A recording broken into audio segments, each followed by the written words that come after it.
America tells Israel its attack on the UN compound in Gaza is totally indefensible as fractures open over government policy on Gaza here.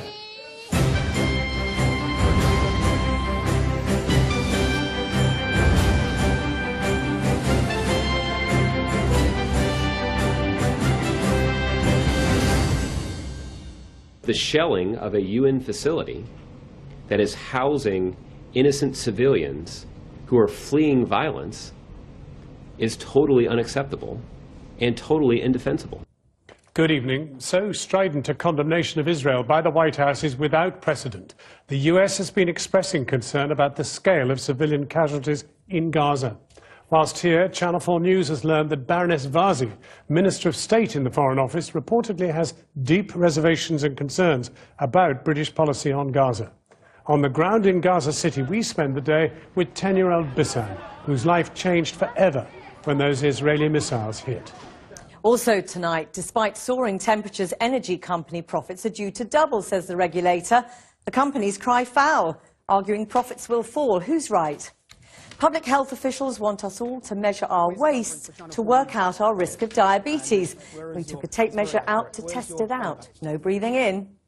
And they're flying the flags for the Commonwealth in Glasgow. But after the Games, how much does the Commonwealth really matter? And reopening in time for the First World War centenary, Britain's own Sistine Chapel. Stanley Spencer's great Sandham Chapel murals, his daughters who saw him paint them, are our guides. This is a building that you just, you find more things all the time. So as the White House issues its strongest condemnation so far of Israel attack on a UN school, hostilities continued as normal in Gaza today. The total number of Palestinians killed topped the 1,400 mark as the Israeli Prime Minister Benjamin Netanyahu said he would not stop the offensive until his military had destroyed all of Hamas's terror tunnels. Hamas, for its part, continued sending rockets over the border. Tonight, we'll be revealing the first signs of divisions in the government here over its response to the crisis. But first, let's hear from our correspondents on the ground. In a moment, Inigo Gilmore reporting from Tel Aviv. But first, to Paul Mason, who has spent the day with families finding out the realities of life in the war zone. Paul. John, when Gazans hear the United States condemn Israel over the attack on the school and then simultaneously resupply the Israeli army with more bombs to drop on them, they think two things. First, that nobody really cares about them here in the darkened Gaza City behind me. And second, for the military guys here, they think, well, we're winning because we've been fighting this highly professional army for 23 days and they can't beat us and they've run out of ammunition. Now, beyond the diplomacy and the bravado stand the lives of children. 2/3 of Gaza's population are under the age of 16. And I spent the day hearing their stories from their own voices, and they are stories of incredible resilience. Wrecked apartments are normal now in Gaza. This is the new normal. The Israelis hit the Al-Susi Mosque early Wednesday. For Gaza's children, the world has become frightening and surreal. They clamour for bread, the men giving it not keen to be identified. For Bisan, aged 10, life changed when those missiles hit. They're praying over there, yeah? The mosque is completely down. I'm scared when I walk underneath, in case it falls. Or they attack it again. It's fallen down into there. There was nobody killed. There'd been a warning shot, but the apartment block is wrecked. Where you live? Up there. Up there? Yes. Hello. Keep going.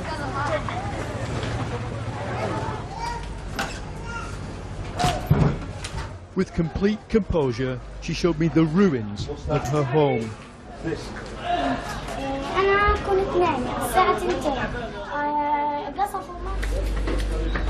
30 members of her family live in this house. This is your place, is it? Door's blown off. This is where she sleeps.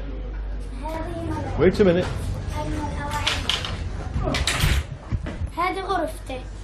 What is it?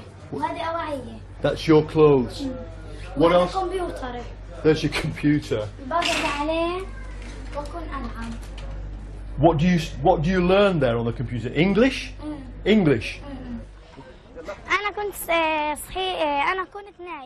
It was 2 o'clock and my dad carried me on his shoulders and took me to the neighbour's house. Then there were 2 drone strikes and 2 from F-16s. The children here know the sound of every weapon. But Dad went back in and I was crying, scared, because 2 more bombs went off.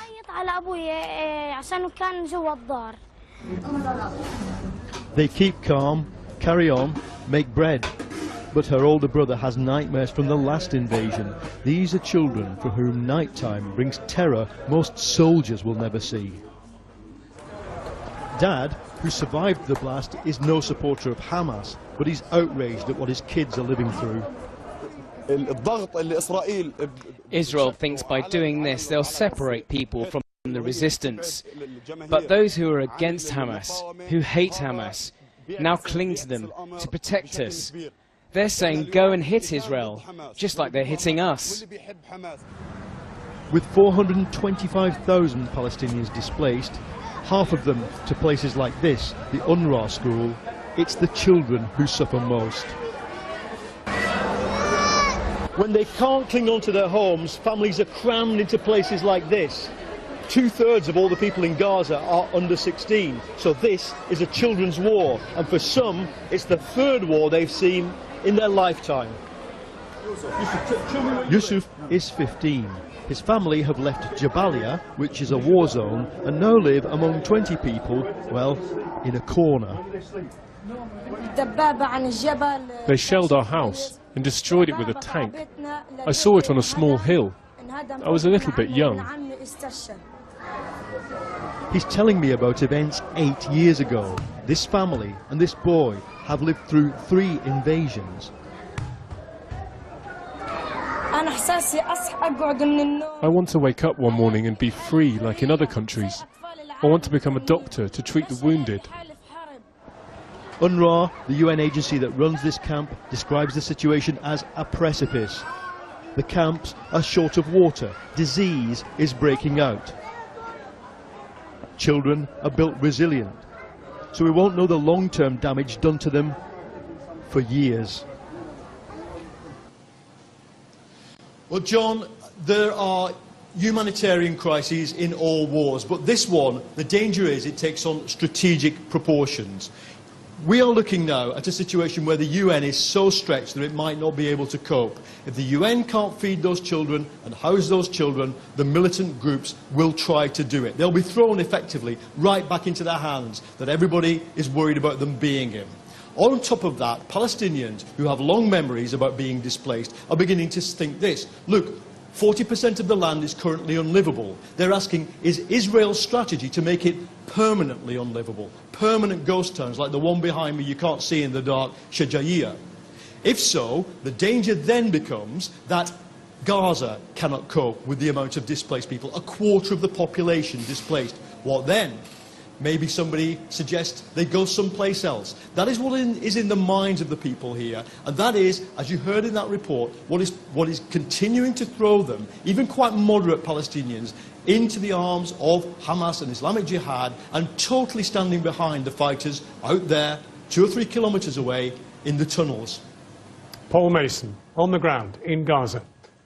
Well, Israel's Security Cabinet met today and approved the continued assault on Gaza, saying it was close to achieving its goal of destroying all the cross-border tunnels, which it says are being used by militants to attack the country. But that was before tonight's critical comments from the White House. Inigo Gilmore joins us now live from Tel Aviv. Inigo. John, obviously very strong criticism of Israel tonight from the United States. And just moments before we came on air, I spoke to Mark Regev, the Prime Minister's spokesman. He told me he was unaware of these comments and at this stage had no reaction. And that, to me, again, illustrates the situation that this war is seen and portrayed very differently in different parts of the world. Here in Israel, despite this very heavy civilian toll, civilian casualties both at the UN school and elsewhere, it is seen overwhelmingly as a just war. And one of the things that we picked up on today in our report is that we found that one of the criticisms that there's been is that Israelis have in many ways been shielded from the excesses of what's happening in Gaza, and even that the media has been sanitized in terms of reporting of what's been happening. This is what we found out today. Israeli forces creep along one of the so-called tunnels of terror. The military says they found this tunnel under a Gaza mosque, where they also say they located a stash of weapons. First, it was rocket fire. Now it's these tunnels that has led Israel to insist the military operation in Gaza must go on. The threat of Hamas militants reaching Israeli soil fills many with dread. This tunnel was eventually blown up. Israel's Prime Minister said today that there are many more to go. As of now, we have neutralized dozens of terrorist tunnels, and we are determined to complete this mission with or without a ceasefire. And therefore I will not agree to any proposal that does not allow the Israeli Defense Force to complete this work, which is important for the security of Israel's citizens. As the war rolls on, Israel is rallying to help its men in uniform. Here, Israelis from a supermarket chain fill bright pink bags to send to soldiers near Gaza. T-shirts and toothpaste and... Michelle Arditi says Israelis are firmly behind the war effort. You know, for the soldiers, you see what's going on now in the news. They go over there to help the country, and some of them, they die for Israel. So we want to help them and their family. She showed me how each bag comes with this card, expressing love for Israel and the safe return of the troops. But what's happening to Palestinians on the other side in Gaza appears far from her mind. You don't know what life is like. It's more important for us to see, you know, what's happening in Israel. Israel's media has been accused of not showing the true reality of the war in Gaza. Channel 2 is Israel's most popular channel. Its focus seems to be on military operations against Hamas and threats to Israeli civilians. But the channel's diplomatic correspondent Udi Segal insists they do give coverage to the killings in Gaza. If you're saying, are we showing less than the Arab channels? Yes. Are we showing less than the international channel? Probably yes, and I try to explain why. I think that you have most of your coverage in Gaza and some of it in Israel. In Israel, there's not much to see in your perspective, but I'm an Israeli channel, and I need to, it's also part of a service. And the service is that every day there are like tens of sirens, and people want to know exactly what happened and what happens to the rockets and how many people. Sure.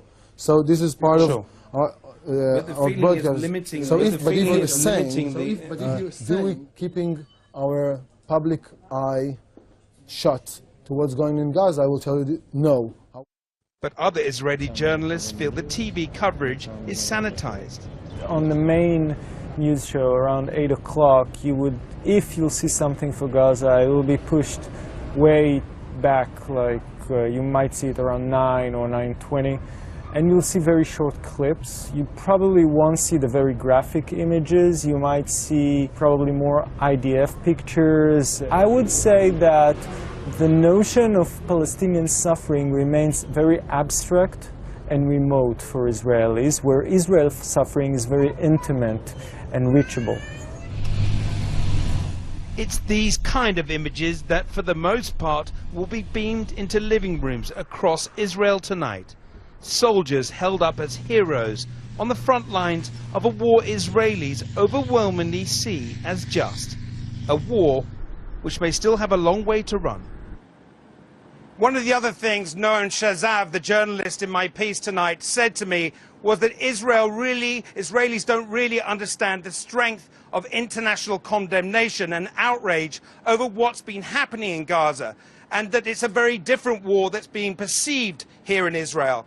He said that this is really going to create a problem for Israel down the line, both in terms of international criticism, but also isolation.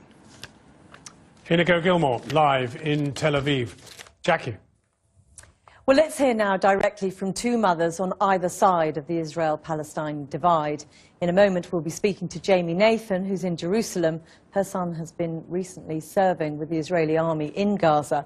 But first, we're joined from Gaza by Adim Abu Midain, a mother of two young children who's been blogging about living under constant Israeli airstrikes.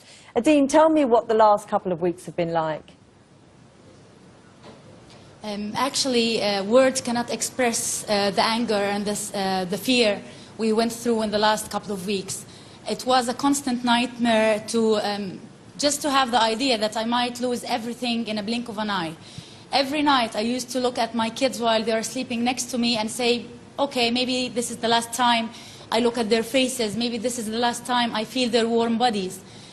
I used to be very strict about their routine and like in daily life, but recently I break many of the rules I put because I say, okay, maybe this is the last chocolate piece she might have, or the last, or maybe, okay, let her sleep late, not at 8 like every day.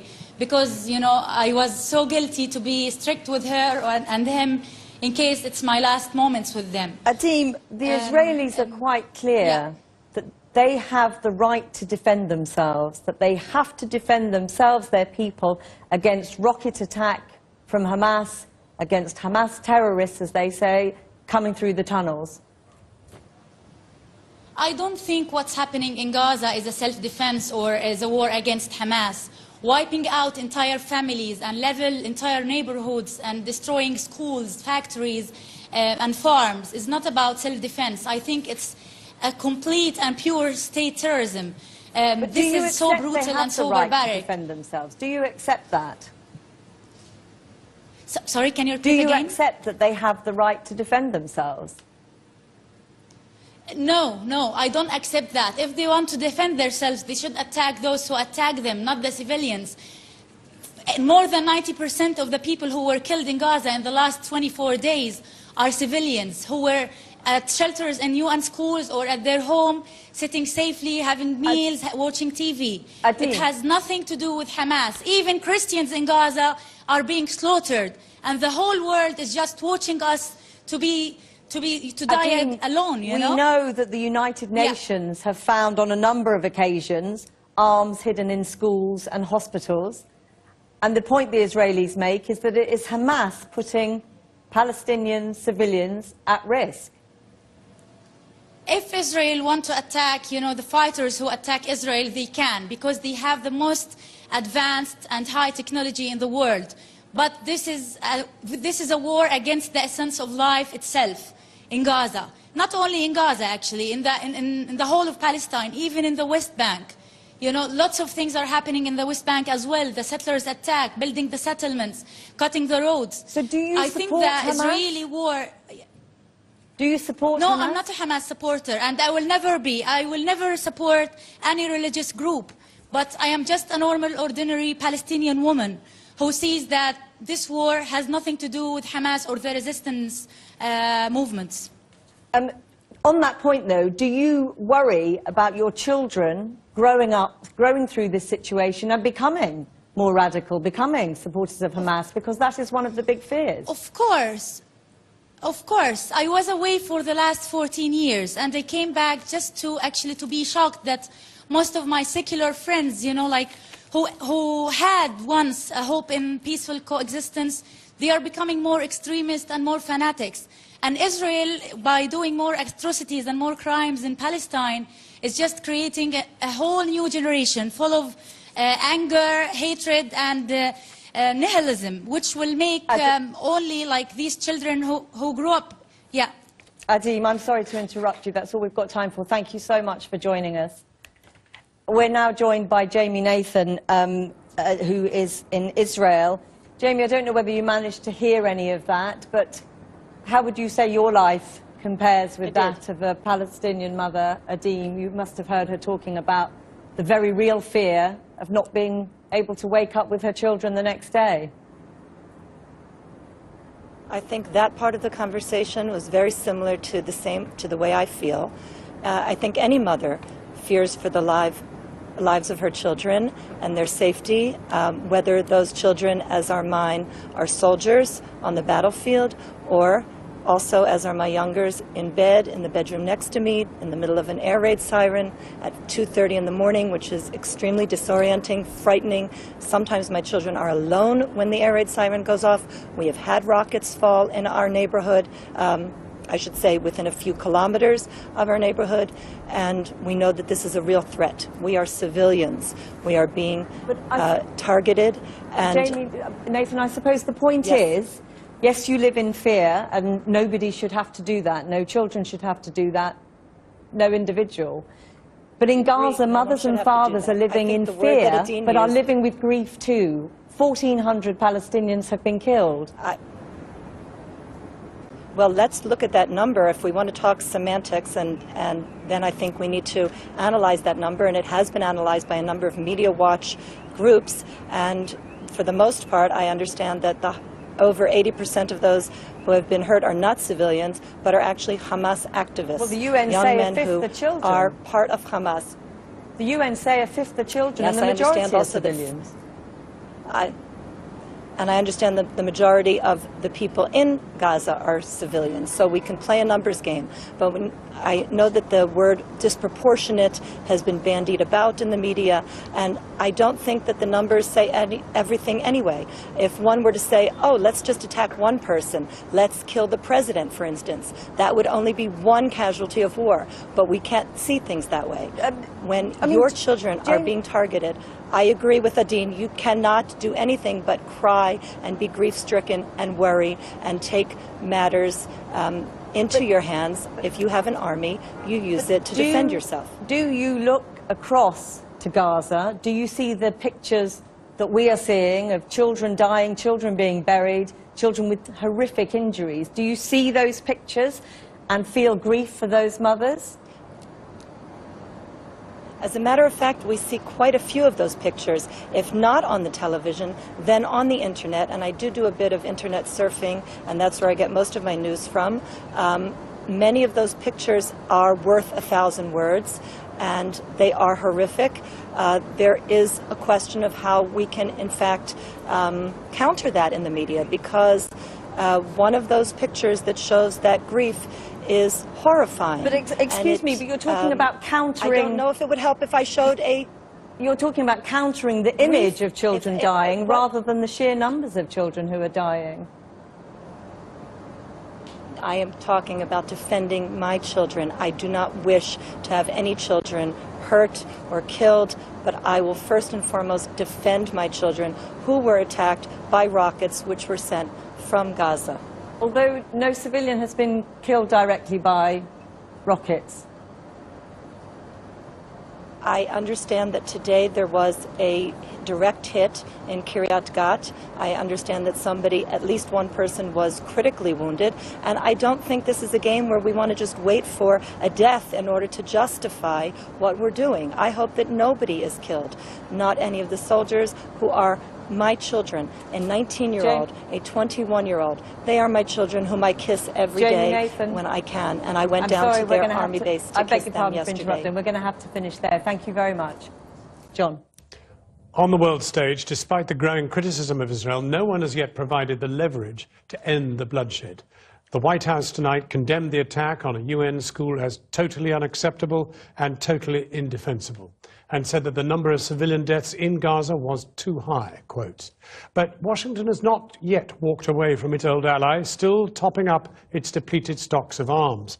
Here, one senior Conservative MP has written to the Foreign Secretary calling for a rethink in the British government policy on the crisis. Our international editor, Lindsay Hilson, joins me now. And who is this and what has been said? I think this is quite significant because until now the British government has been very staunchly on the side of Israel. We've heard that from both the Foreign Secretary, Philip Hammond, and also from the Prime Minister. They have expressed sympathy for civilians in Gaza, but always after they have spoken about the right of Israel to defend itself. And Margot James, she's the permanent private secretary to William Hague, the former foreign secretary, she has written a letter to Philip Hammond, and she said that she's hearing from her constituents, many of them see what Israel is doing as wholly disproportionate. And there's a very significant paragraph. She says, I ask that the government rethinks policy towards the conflict in Israel and the Palestinian territories. The scale of suffering in Gaza is far too great. The loss of life, and particularly the lives of children and other vulnerable individuals, cannot be justified on the grounds of defence in proportion to the level of threat faced by Israel from Hamas. Well, Margaret James, as you say, was the PPS, the parliamentary aide to William Hague, former Foreign Secretary. Now we hear that inside the Foreign Office itself, the sources are saying that there's somebody even more senior. Yes, that's right. Baroness Warsi, who is a Minister of State in the Foreign Office, now she hasn't spoken to us directly, but we understand from sources close to her that she has deep reservations and deep concerns about government policy. So it seems now that although the British are very much staunch allies of Israel, there is beginning to be unrest. People within the government are unhappy when they see all these more than 1,000 deaths in Gaza now. But what I think is really critical is what influence British policy can have, and this is what I've been looking at today, on those who have the real power to bring an end to this conflict. Am I allowed to pick it up? Sure. Diplomatic shopping in Delhi must be a bit of a relief for the US Secretary of State after his failure to forge a peace deal for Gaza. But as Mr. Kerry works on strengthening trade ties with India, the killing in Gaza goes on. And the best he's hoping for is a ceasefire at some time. We've never stopped working towards the notion that a ceasefire at some point is essential. Even today, I've been on the telephone, on the plane flying over here. We've been continuing discussions. And yes, the United States remains hopeful that it is achievable. The Israeli shelling of a UN school yesterday, killing at least 15 Gazan civilians, has forced the Americans to criticize their ally Israel. The shelling of a UN facility that is housing innocent civilians who are fleeing violence is totally unacceptable and totally indefensible. And it is clear that we need our allies in Israel to do more to live up to the high standards that they have set for themselves. But as Israel uses up ordnance firing into Gaza, it's just emerged that the Americans are giving them access to a US stockpile. Despite saying that more could be done to ensure the safety of civilians, the Americans are clear that Israel can rely on them for military and diplomatic support. On Lebanese TV, a poem read over pictures of suffering Palestinians. But in the face of turmoil across the region, anti-Israel sentiment seems muted in most Arab countries, especially in the one that matters, Egypt. On Egyptian state TV, a tirade not against Israel, but against Hamas. The Egyptian government, which controls the media, sees Hamas as an extension of its domestic enemies, the Muslim Brotherhood. Unlike his predecessors, the Egyptian President Abdel Fattah al-Sisi won't present the Hamas point of view when the Israelis refuse to negotiate directly. So any talks are unwieldy and complicated, involving different proxies. It gives the Israelis advantage over the Palestinians. It gives them, there's no one to say no at the end of the day. Who matters here in this equation? It's Egypt, the US, and Israel. If Egypt doesn't stand, then the Israelis would continue to fire at Gaza. In Britain and other countries, people have protested about Israel's continued bombardment of Gaza. But unless there's serious mediation by those with power and influence over both Israel and Hamas, it's hard to see a rapid or conclusive end to this conflict. Lindsay Hilson, well, we again asked the government for an interview on Gaza, but no one was available. So to talk about British government policy on the conflict, I'm joined by the Conservative MP Alistair Burt, who was Minister for the Middle East until a few months ago. Alistair Burt, the White House comes out tonight and says the attack on the UN school by Israel was totally unacceptable, totally indefensible. All I can find anywhere on anything from the Foreign Office is deeply concerned about the situation in Gaza. No condemnation of Israel, whatever, for that act.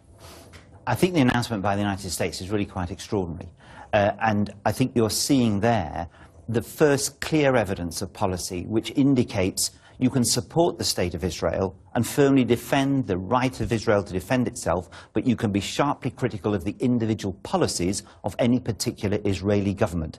And for the Americans to have said what they've said is really genuinely remarkable. I think it illustrates the degree of concern there is in a wider area about Israeli policy. Well, how come the British government is incapable of doing the same?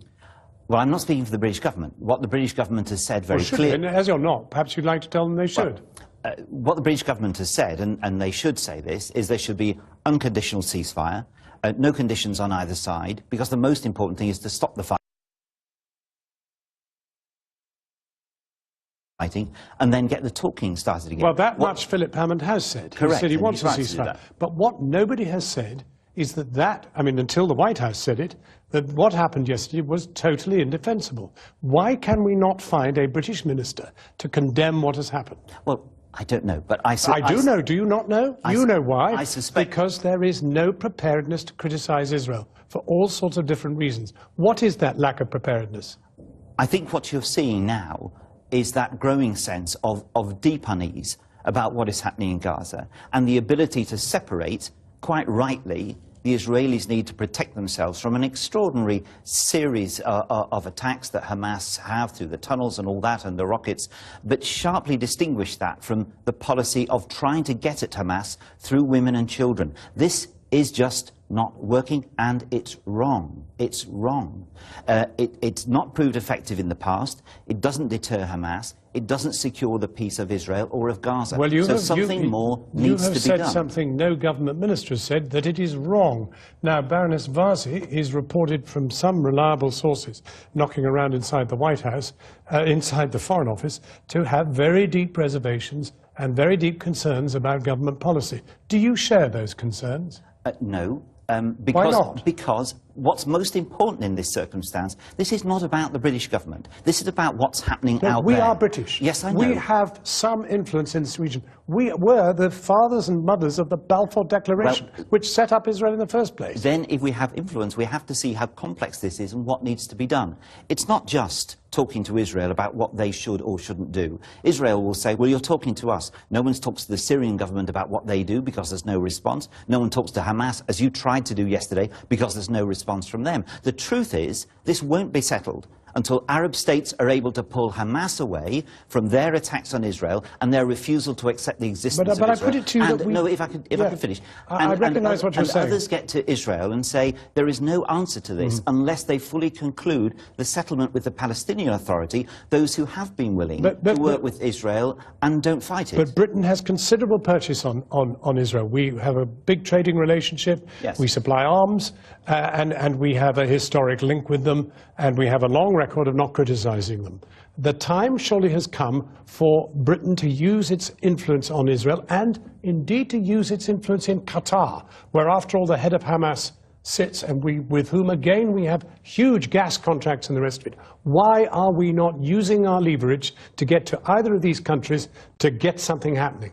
I think from what I understand, the Foreign Office is using every bit of leverage it can with both the Israelis and the Qataris and the Turks to try and deal with Hamas. Do you feel the heat from your own constituents? Do you feel the heat? There is huge anxiety in this country about the killing of women and children on a scale we've never seen before in this war. No, we've never seen before in this war. You've seen it in Syria. No, but let's stick to this war. This is one we're dealing with. But the point I make is we're very selective about what we look at. What's happening in Gaza is as wrong as what's happening in Syria and in Iraq. But it won't stop unless you get the comprehensive settlement, and that requires dealing with both Israel and with the Qataris. And there are different ways of doing that. Being critical of Israeli policy now, I think, is important, because what they're doing is not effective and it's not working. Right. But only to do that with them and not to recognise what Hamas has done, the obduracy of Hamas, as you found last night, and what they've been doing would be wrong. Thank you very much indeed, Alistair Bird.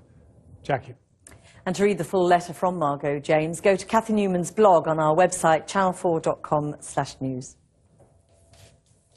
Now, it was a mild winter followed by a hot summer. So will the profits of British energy